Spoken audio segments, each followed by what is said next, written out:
Hello, welcome back to another CPaaSAA Talk. This time I'm chatting again with Jonathan from Sinch. Good to see you again here, Jonathan. We're a couple weeks before the CASA25 event where we'll meet in person. What are you looking forward to at that event? Bitterball in Amsterdam, Rob. Always excellent. Hi there. Good to see you. Good to see you again. Yeah, we're entering into that busy season again, right? But I'm very much looking forward to meeting the entire CPaaS ecosystem down in Amsterdam at the end of September. So yeah, very much looking forward to it. Awesome. And when you say CPaaS ecosystem, so we're sort of having that narrative these days about intelligent engagement, right? Which is CPaaS and then the network APIs and then AI basically, because everybody talks about AI. What's your take on that? I think you're doing some cool stuff in that area at Sinch as well. Yeah, I think, it's an extremely exciting and pivotal time for everybody, surrounding the CPaaS ecosystem, or everyone, in the industry. Whereas, I think in a lot of industries, there's a lot of AI washing going on, that they call it, sort of, everyone is just putting AI onto their product and putting a little bit of generative AI in and things like that. I think if we look at the CPaaS industry, we power trillions of interactions every year. We connect, 7, billion people around the world with these digital interactions, and we are that infrastructure. So for us, at Sinch and all other leading players and regional players, it's really about, I think, how that infrastructure adapts to the needs of AI. But also, how we are moving from a very much a human world into somewhat of an autonomous world with this whole era of agentic AI. And I think, of course, for some time, and who knows how long that time will be, it will be a hybrid world, right? Not every company is going to suddenly go full on agentic, 100%. Hopefully us humans will certainly have an effect. But I think the thing for us we're thinking about a lot is infrastructure. The CPaaS industry and all of the CPaaS players, are already providing that infrastructure. If I take, Sinch's, Sinch's presence, we power nearly 1 trillion, interactions every single, year, for, nearly 200,000 customers. So I think that is, and these are some of the biggest companies in the world to some of the most innovative, smaller mum and pop shops, as well. So how can we provide the best infrastructure to these companies? How can we, scale that? Because autonomous communication really will need scale. And, how can we ensure that infrastructure, as we move from this kind of human world into a more agentic world and we go through this hybrid scenario, how can we ensure that communication is still safe, it is still trusted, it is still compliant? I think that is top of mind for us. Yeah, well, I like that connection to compliancy, and then that there's privacy, of course, and sovereignty. All these things come into play, which are concepts that we've known in the world of, let's say, telecommunications and CPaaS for ages, right, from the very start. And now they're so prominent and so important in the world of AI and agentic AI, especially, where agents will go off on their own, and we need to load them with consent, and we need to sort of restrict them in what they're able to do before they spend thousands of bucks on my credit card buying a nice bottle of wine, which I didn't really need this week, right? So we need to deal with all of stuff. And I think it's interesting that old boring part of telco, right? Regulatory and compliance. So everybody's sort of also moaning about that. That's now so important in this new era of AI.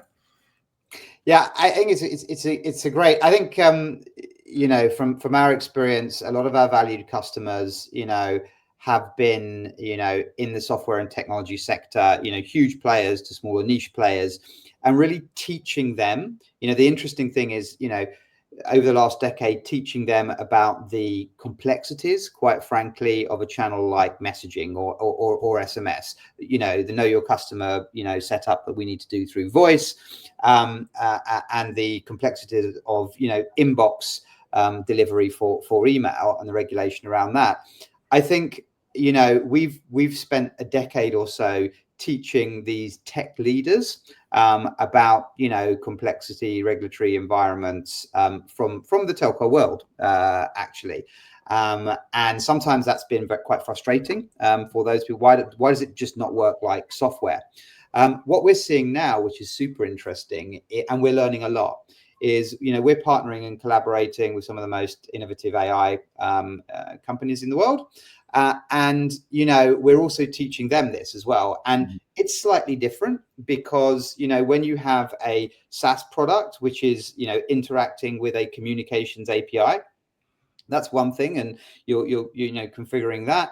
Now you've got LLMs that are interacting with an API, and we're all learning, you know, in the process. But the common factor is that compliance is still very, very important. That trust is very, very important. Meeting the, you know, the consumer and the customer, how they want to be met in a good way, is also important. So it's super interesting. It's like you've got a it's like you're a parent, and you've got older children, which are these established tech leaders that are getting on top of this. And suddenly there's a whole bunch of, you know, babies that come along, the second generation, and they also need to learn about this stuff. They don't always like it, but because it's not so frictionless as we all want to say. But I think that's our job, right? To simplify the complexity of communication.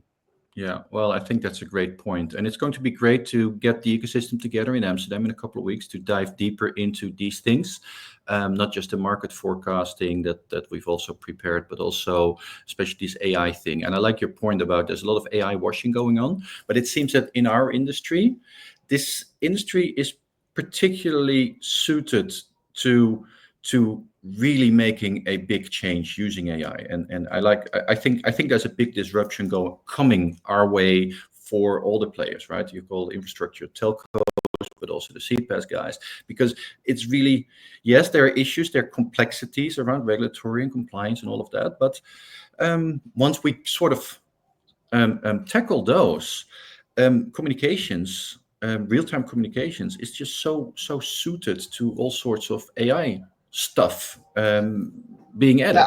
I think so. You've got the infrastructure piece, right? Which we, you know, that's our bread and butter, and we're learning a lot in this new, you know, AI world, both with existing technology providers and brand new companies. But I think that, you know, the second thing that we think is really a force multiplier for everyone in this industry is this kind of intelligence layer and context layer that we all have, you know, with the communications data that we have, which is cross-channel, which is, you know, very, very, you know, scalable and usable. And that's what's dominating our mind as well, about how we can use this intelligence, you know, as companies and customers are spinning up more use cases and more innovative ways of communicating with customers, whether it's through voice bots, whether it's through chat bots, whether it's through traditional channels. You know, we're developing a whole bunch of intelligence, which again, running it through, you know, various different AI engines is super interesting to give true value. And at the end of the day, you know, it's about delivering business outcomes for the customer.